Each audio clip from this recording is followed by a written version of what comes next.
చంద్రబాబు నాయుడు గారికి ఊహించని ఎదురుదెబ్బ తగులుతుందా రైతుల నుంచి? వాస్తవానికి గతంలో 2014లో అధికారంలోకి వచ్చినప్పుడు ఆయన ఇచ్చిన పిలుపుతో రాజధాని మీద ఆయనకున్న ఆకాంక్ష అప్పుడు రైతులకి వివరంగా చెప్పినప్పుడు ఇమీడియట్ గా రైతులందరూ స్వచ్ఛందంగా ముందుకొచ్చి దాదాపు 34,000 ఎకరాల భూముల్ని ప్రభుత్వం కోసం రాజధాని ఏర్పాటు కోసం ఇచ్చేశారు అనేది. ఇప్పుడు మళ్ళీ రెండో విడత కింద భూ సమీకరణకు సంబంధించి 49,000 ఎకరాలు సేకరించాలి అనేది లక్ష్యంగా పెట్టుకున్నారు. అయితే ఈ నేపథ్యంలోనే ఎదురు దెబ్బలు తగులుతున్నాయా? కొన్ని గ్రామాల ప్రజలైతే గ్రామ సభలు పెట్టినప్పుడు అక్కడ అధికారులు వెళ్ళినప్పుడు ఓపెన్ గా చెప్పేస్తున్నారట, మేము భూములు ఇవ్వడానికి సిద్ధంగా లేము అనేది.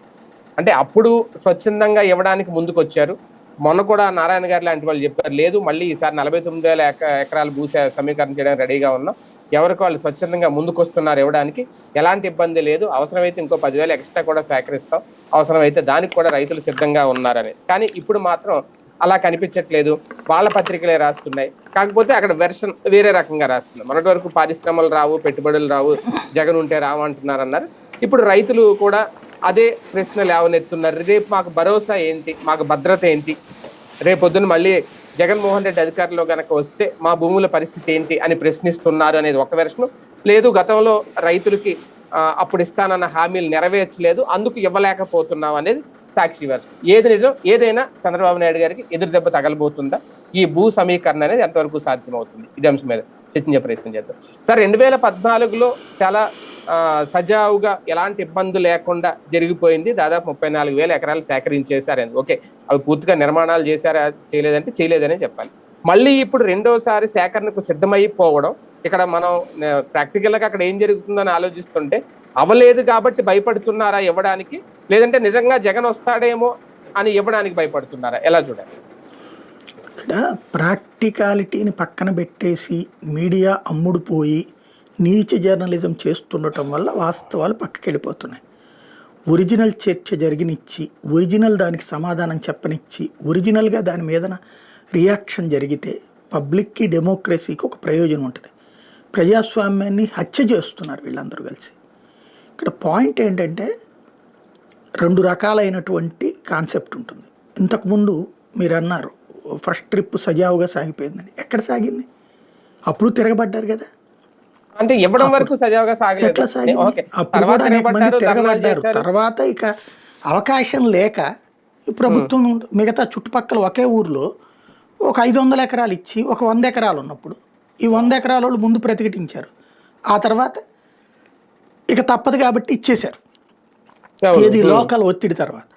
ఇప్పుడు వాళ్ళందరూ కూడా జగన్కి వ్యతిరేకమయ్యారు. ఎందుకని? శాంతం ఆపేయడం వల్ల, జగన్ ముందుకి వెనక్కి పోనీయకుండా చేయడం వల్ల. అదే అమరావతి ఉద్యమానికి ఊపు వచ్చింది, ఉపయోగపడింది. ఆనాడు బాబుని తిట్టినటువంటి వాళ్ళు మొన్నటిసారి కార్యక్రమాల్లో పార్టిసిపేట్ చేశారు కదా జగన్కి వ్యతిరేకంగా.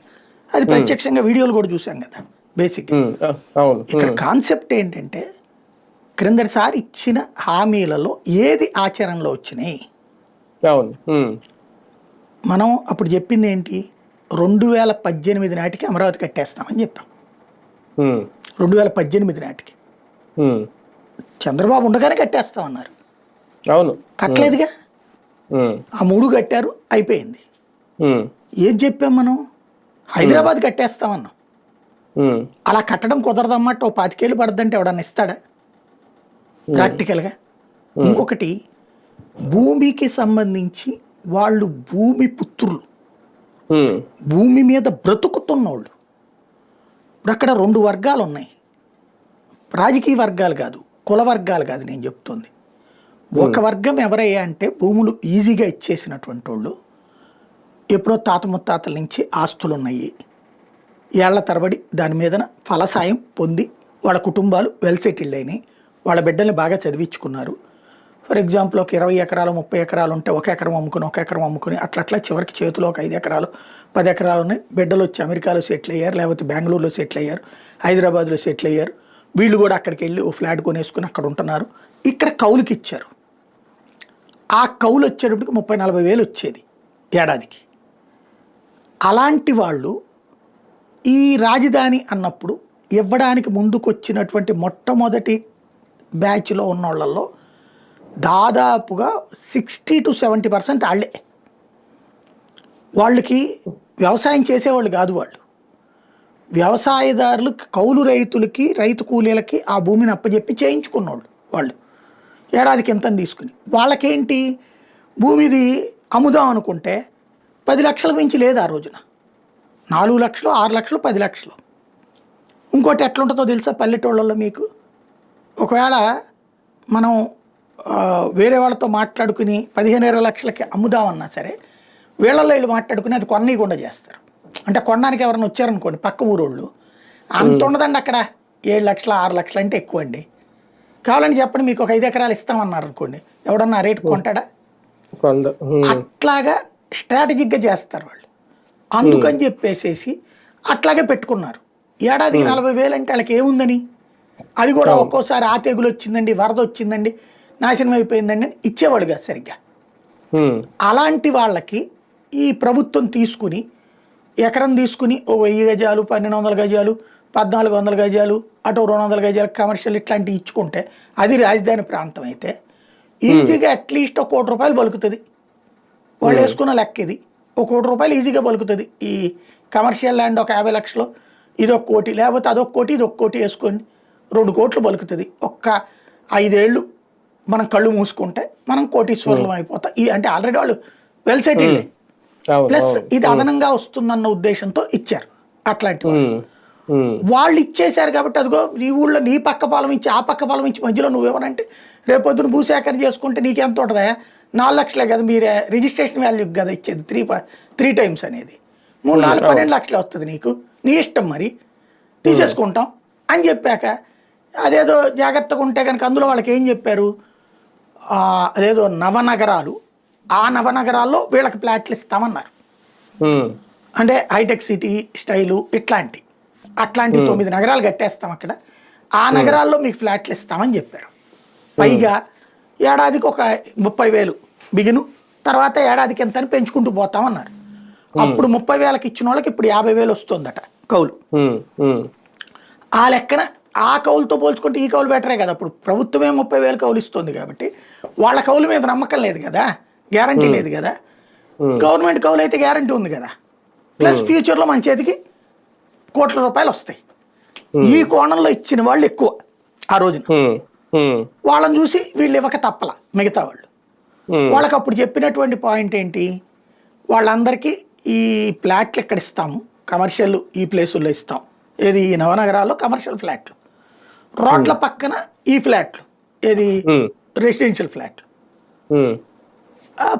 అక్కడ శుభ్రంగా 1200 గజాలంటే 2 అపార్ట్మెంట్లు వస్తాయి సింపుల్గా.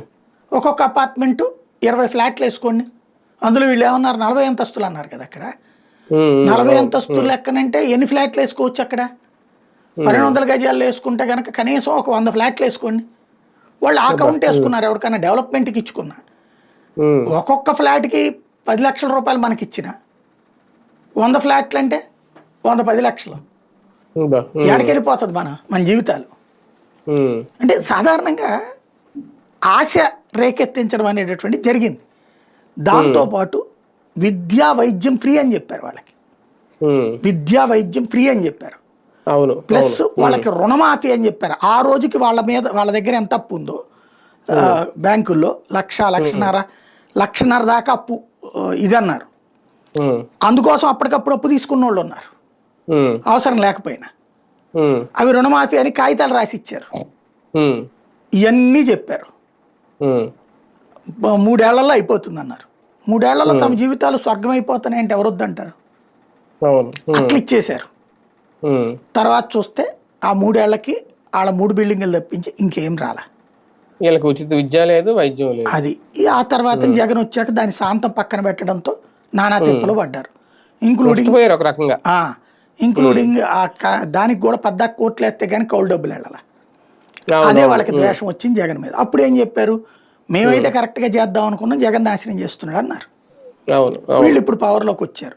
వచ్చిన తర్వాత వచ్చే ముందు ఏం చెప్పారు, అంతకుముందు ఎక్కడెందుకు పవన్ కళ్యాణ్ ఏమన్నారు, బీజేపీ ఏముంది, అదనంగా ఇంకే భూసేకరణ ఉండదు, మేము ఒప్పుకోం కూడా, కూటమిలో ఉన్నప్పుడే ఉన్నదాంతో గ్రీన్ క్యాపిటల్ తయారు చేపిస్తామంది బీజేపీ.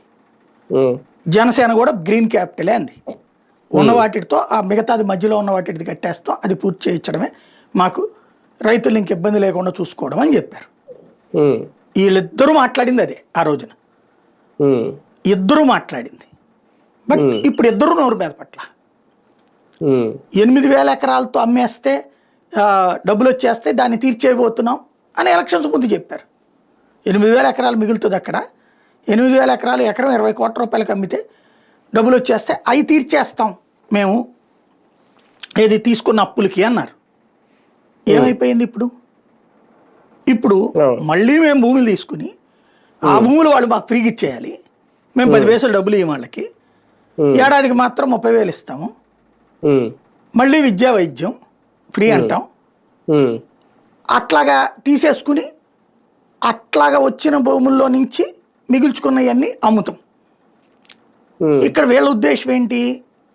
ఇప్పుడు వర్కౌట్ కావట్లే. ఇప్పుడు కొన్ని సంస్థలకు ఇచ్చారు, వీళ్ళందరూ అప్పుడు ఇచ్చిన సంస్థలో ఎవడు పెట్టలేదు కాబట్టి అక్కడ ఆశించింది ఎదగల.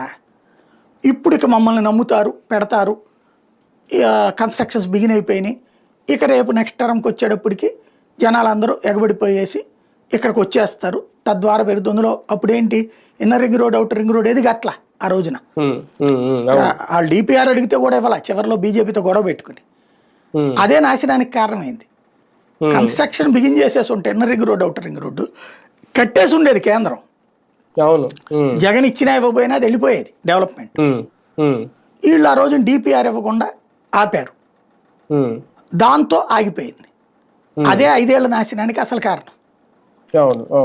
ఇప్పుడు ఇవన్నీ చేసేస్తున్నాం కాబట్టి ఇక అసలు ఇక తిరుగులేదు అనేటటువంటి నమ్మకంతో ఉన్నారు. కానీ ఇక్కడ రెండు అంశాలు సార్. ఒకటి, రైతులకి నమ్మకం కలిగించాలి. ఇప్పుడు అదొక పెద్ద సవాల్ అవుతుందా లేదా చంద్రబాబు నాయుడు గారు? కానీ రెండోది ఏంటంటే వాళ్ళు గ్యారంటీ అడుగుతున్నారు. ఇప్పుడు నేను ఎమ్మెల్యేలని అదే అడిగారంట, రేపొద్దున ఒకవేళ 10 ఏళ్లలో మీరు చెప్పినట్టు డెవలప్ చేయకపోతే మా భూములు మాకు వెనక్కి ఇచ్చేస్తారని. అది అసలు సాధ్యమయ్యే పనేనా అంటే మరి అవుతుంది. సగం కన్స్ట్రక్షన్స్ ఏమైనా జరిగి మళ్ళీ రేపొద్దున ప్రభుత్వం మారితే అది సాధ్యం కాదు. ఇలాంటి టైంలో వాళ్ళని ఎలా ఒప్పించాలి, వాళ్ళలో నమ్మకం కలిగించేలా చేయాలంటే ఏం చేయాలి? వీళ్ళకి కావాల్సింది అదే ఇప్పుడు గవర్నమెంట్కి అట్లాంటి ఫీలింగ్ ఉన్నప్పుడే 10 ఏళ్ళు కాదు, 15 ఏళ్ళు కాదు, 25 ఏళ్ళు వెళ్ళని అనుకోవాలి. ఓకే, అదే కదా పవన్ కళ్యాణ్ చెప్తోంది. స్థిరమైన ఇది కావాలి, అభివృద్ధి కావాలంటే, అమరావతి ఇవన్నీ బాగుపడిపోయి ప్రజలందరూ బాగుపడిపోవాలంటే 15-25 ఏళ్ళు మమ్మల్ని ఎన్నుకోవాలి మీరు. అంటే అప్పుడు దాకా వీళ్ళ భూములు ఇచ్చేసి ఇంకెదురు చూస్తా కూర్చోవాలా? ఎందుకు? ఈ లోపు వచ్చేస్తాను కదా, వీళ్ళే ఉంటే వచ్చేస్తాను కదా డెవలప్మెంట్. మమ్మల్ని ఎన్నుకోకపోతే మీ కర్మ, అప్పుడు దెబ్బతింటారు. మీరు బాగుపడాలనుకుంటే మీ స్థలం మాకు ఫ్రీగా ఇచ్చేయండి, మీ పొలం మేము ఇచ్చిన గజాలు తీసుకోండి, ఎప్పుడు ఇస్తే అప్పుడు తీసుకోండి, ఎక్కడిస్తే అక్కడ తీసుకోండి. మీరు బాగుపడాలనుకుంటే మాత్రం ఓ 10-15 ఏళ్ళు వెయిట్ చేయండి. ఇది ఇప్పుడు వీళ్ళు చెప్తున్నటువంటి ఫార్ములా. అంటే నిజంగా రైతుల్లో కూడా ఒకవేళ ప్రభుత్వం మారుతుందేమో, మళ్ళీ జగన్ వస్తాడేమో అనే డౌట్ ఉండే ఇదంతా జరుగుతుంది అనుకోవాలా? 2 రకాలు ఉంటది. ఒకటి ఆమె ఆ తరహా బ్యాచ్ ఉంటారు, అది తెలుగుదేశం అభిమానులు అయినటువంటి వాళ్ళు, జనసేన అభిమానులు అయినటువంటి వాళ్ళు. వాళ్ళు మీకు ఇద్దామని సిద్ధంగా ఉండి కూడా రేపు జగన్ వచ్చి ఆపితే ఏంది మళ్ళీ ఇంకొక 5 ఏళ్ళు ఆగుతుంది కదా అనేటటువంటి ఫీలింగ్. అది ఒక బ్యాచ్ ఉంటారు, ఖచ్చితంగా ఉంటారు అట్లాంటి వాళ్ళు. రెండవ వర్గం ఏంటంటే, ఏంటి వీళ్ళకి ఇవ్వడం వల్ల ప్రయోజనం? నేను నా ఎకరం పొలం నా దగ్గర అటు పెట్టుకుంటే, ఇప్పుడు ఫర్ ఎగ్జాంపుల్ అది స్టేడియం అండి, ఇక్కడ నా పొలం ఉంది, ప్రభుత్వానికి ఎందుకు ఇవ్వాలి నాకు? నేను అట్టు పెట్టుకుంటే నేను సంపాదించుకుంటాను కదా. వాడిచ్చే 1200 గజాల కంటే 1000 గజాల కంటే 4800 గజాలు నా చేతిలోనే ఉంటది కదా, ప్రభుత్వానికి ఎందుకు ఇవ్వడం? అప్పుడు రైతు దగ్గర నిజంగా స్టేడియం అయిన తర్వాత ప్రభుత్వం గానీ ఎవరైనా కొనాలంటే రైతు దగ్గర కొనగలరా? మరి అదే కదా, ఎలా ఉంటది? రైతు అమ్ముతాడు దర్జాగా. హైటెక్ సిటీలో అట్లా అమ్ముకోలేదా? చివరిలో హైటెక్ సిటీలో ఫస్ట్ అమ్మకుండా మిగిలినటువంటి రైతులు ఒక 10% మంది ఉన్నారు. అప్పుడు వాళ్ళు ఇట్లా కోటీశ్వర్లు అయ్యారు. అదే కదా కోకాపేట కనకం ఈ సినిమాలు తీసుకుంది కూడా, ఎకరం 100 కోట్ల. అట్లాంటివి ఎందుకు వచ్చినాయి అప్పుడు?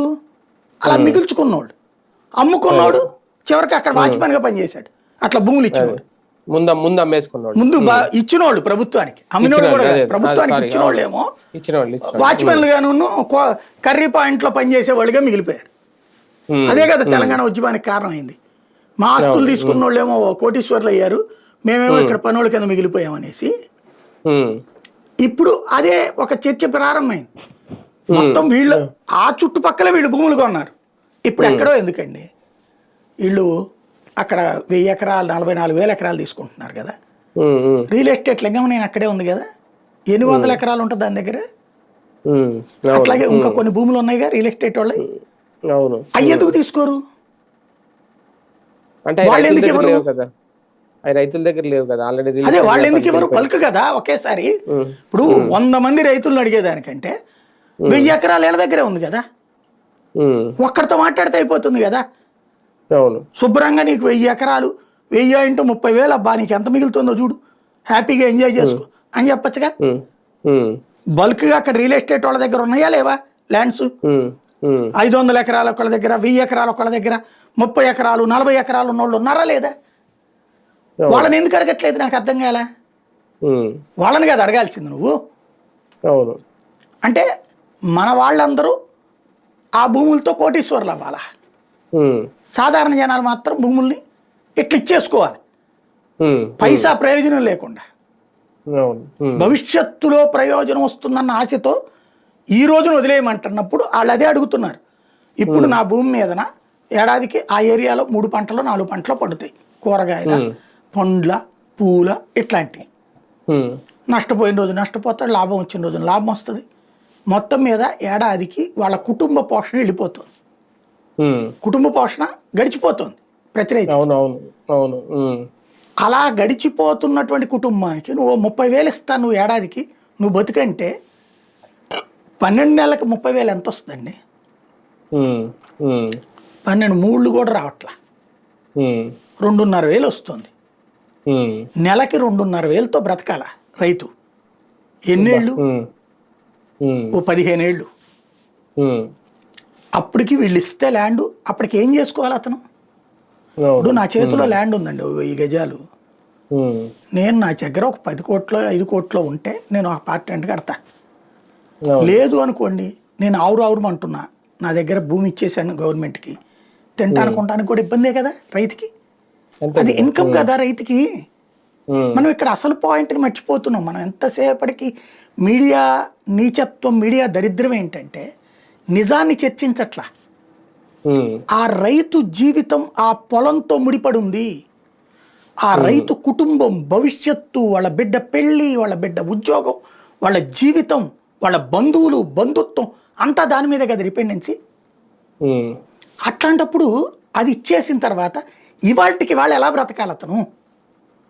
వాళ్ళు ఎవరో చూపించారట, ఇల్లు రాస్తున్నారు ఈనాడు జ్యోతోళ్ళే, ఇదిగో డాక్యుమెంటు, మీరు అప్పుడు ఇచ్చిన రుణమాఫీ ఇంతవరకు అవ్వాలా, 10 ఏళ్ళు అయింది, ఏడకెళ్ళ చెప్పాలా.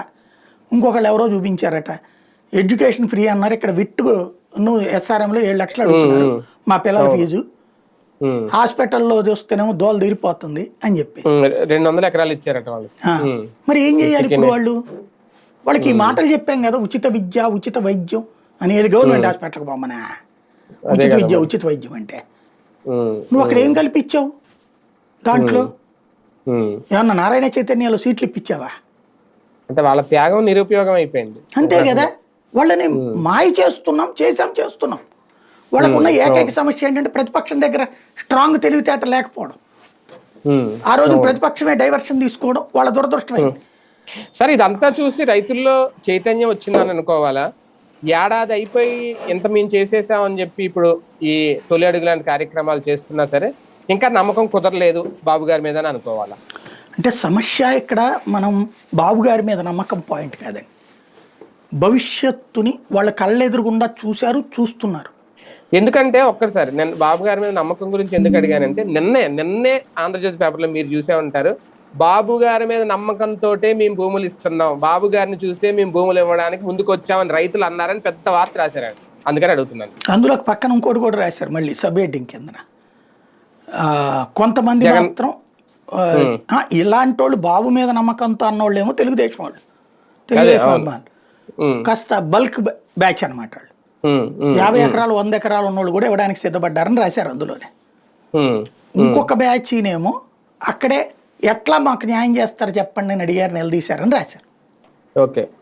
2 రాశారు అక్కడే. అదే ఇది హెడ్డింగ్ పెడతారు. అంతే. అదే వాళ్ళ తెలివితేటలు ఎప్పుడు కూడా. ఉమ్, అక్కడ పాయింట్ ఏంటంటే అక్కడ జరుగుతున్నదల్లా ఇవాళకి ఇవాళ నీకు ఇచ్చేసి నా జీవితం ఏంటి అని అడుగుతున్నారు. అంతే కదా, భరోసా, అది సెక్యూరిటీ. భరోసానే కాదు, అసలు ఏంటి వాళ్ళని, అవును, ఏంటి రేపు వాళ్ళ లైఫ్ ఏంటి. వాళ్ళు ఇచ్చేస్తాడు ఎకరం పొలము, ఇప్పుడు రేపటి నుంచి ఏం చేయాలి అతను? కూలి పనులకు వెళ్ళాలా? ఏడాదికి 30,000 తీసుకుని, అదే కదా. అదేదో పెన్షన్ 4,000 రూపాయలు ఇస్తున్నారు వృద్ధులకి, మహిళలకి, అదే మహిళలకు కాదు అనుకో, ఒంటరి మహిళలకి. వీళ్ళకి 1,500 రూపాయలు వద్దా?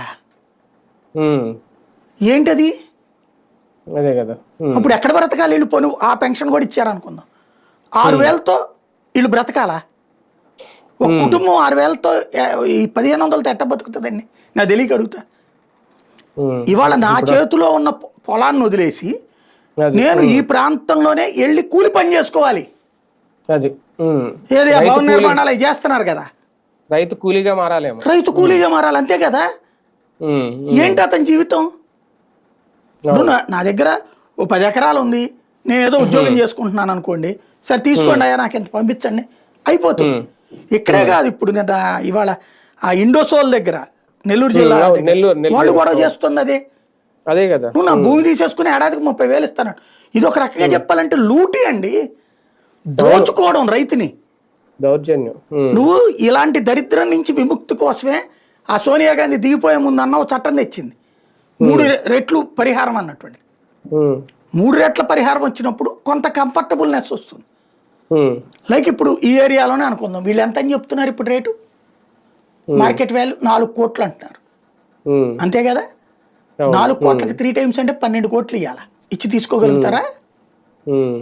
లేదు. రిజిస్ట్రేషన్ వాల్యూ ఎంత ఉంది? 10 లక్షలు ఉంటుంది. 10 × 3 30 లక్షల రూపాయలు.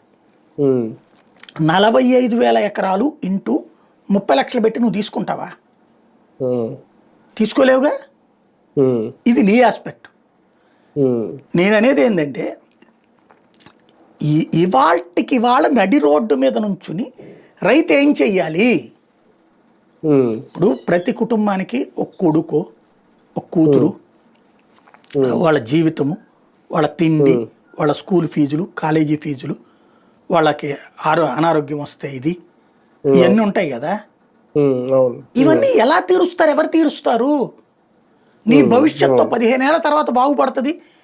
నీకు 1000 గజాలు ఇస్తాను, అది కూడా రేపో మాపు చూసుకుని నిదానంగా ఇస్తాను.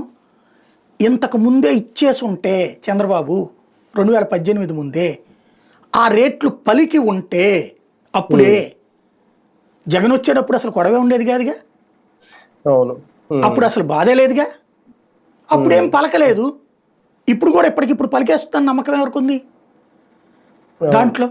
ఇప్పుడు ఎక్కడే ఎందుకు, బెజవాడ గుంటూరులో భూముల రేట్లు ఎట్లా ఉన్నాయో కనుక్కోండి, సేల్స్ ఎట్లా ఉన్నాయో కనుక్కోండి. పేపర్లలో రాసుకుంటున్నారు జిఎస్టీ, ఎంత తెలివితేటలు రాస్తున్నారు చూడండి. జిఎస్టీ కంపారిజన్ ఎప్పుడైనా సరే లాస్ట్ ఇయర్ది కంపారిజన్ చేస్తే సెంట్రల్ గవర్నమెంట్ స్టేట్మెంట్ ఇస్తుంది. ఇస్తే దాంట్లో మొన్న 0, ఏది తల్లికి వందనం డబ్బులు వేసాక కూడా వీళ్ళు ఏం రాస్తారు, క్రిందటి నెలతో పోల్చుకుంటే 300 కోట్లు పెరిగిందని రాశారు. క్రిందటి నెల కూడా అంతకుముందు ఏడాదితో పోల్చుకుంటే -ఏ ఉంది, -4 ఉంది. ఏడాది గ్రోత్ 3 కోట్లు ఎక్స్ట్రా ఉంది లాస్ట్ ఇయర్తో కంపేర్ చేస్తే. అది పక్కన పెట్టేసి ఆ పేపర్ అక్కడ కనబడుతుంటే దాన్ని పక్కన పెట్టేసేసి జిఎస్టీ బాగా పెరిగిపోయింది, లాస్ట్ మంత్తో పోల్చుకుంటే 350 కోట్లు పెరిగిపోయింది. అంటే ప్రజల్ని ఎంత వెర్రివేదవాళ్ళని చేయాలంటే మేము ఎలాగ చెప్తే అట్లా ఆలోచించండి. ఇంతవరకు అయితే జిఎస్టీ తగ్గిందంటే అయిపోయిందనేవాడు.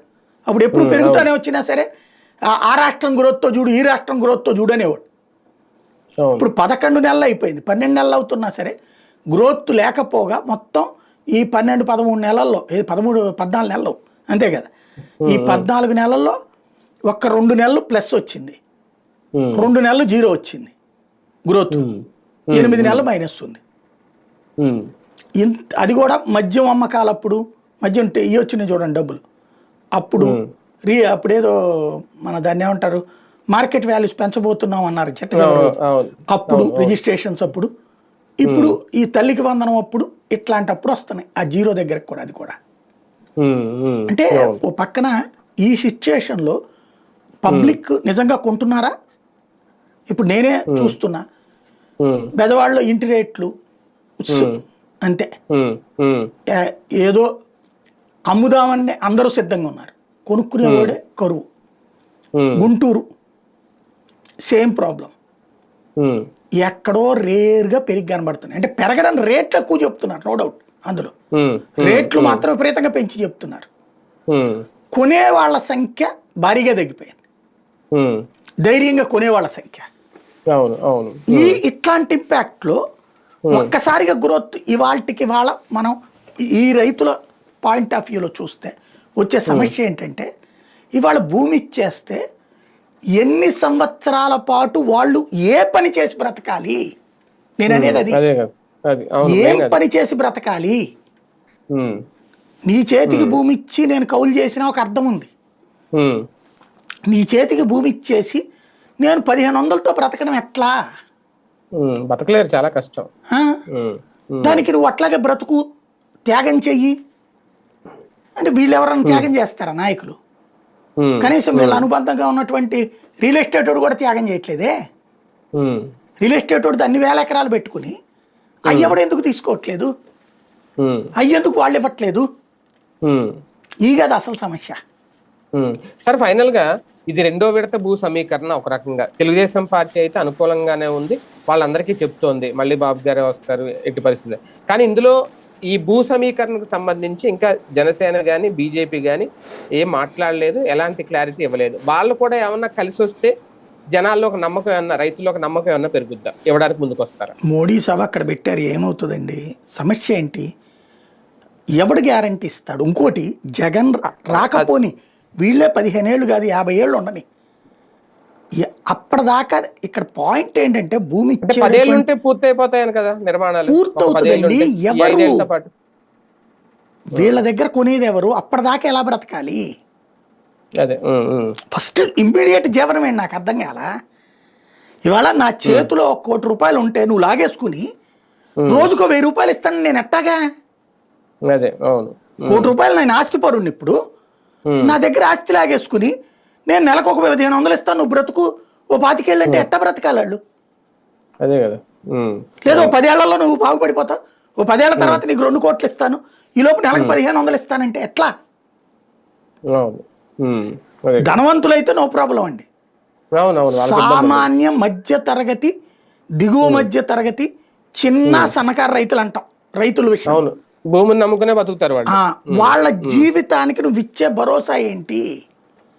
ఇప్పుడు ఎవరిస్తున్నారయ్య అంటే, ఒకటి సొంత వాళ్ళు, ఎక్కువ భూములు ఉన్నటువంటి వాళ్ళు, నెంబర్ 1.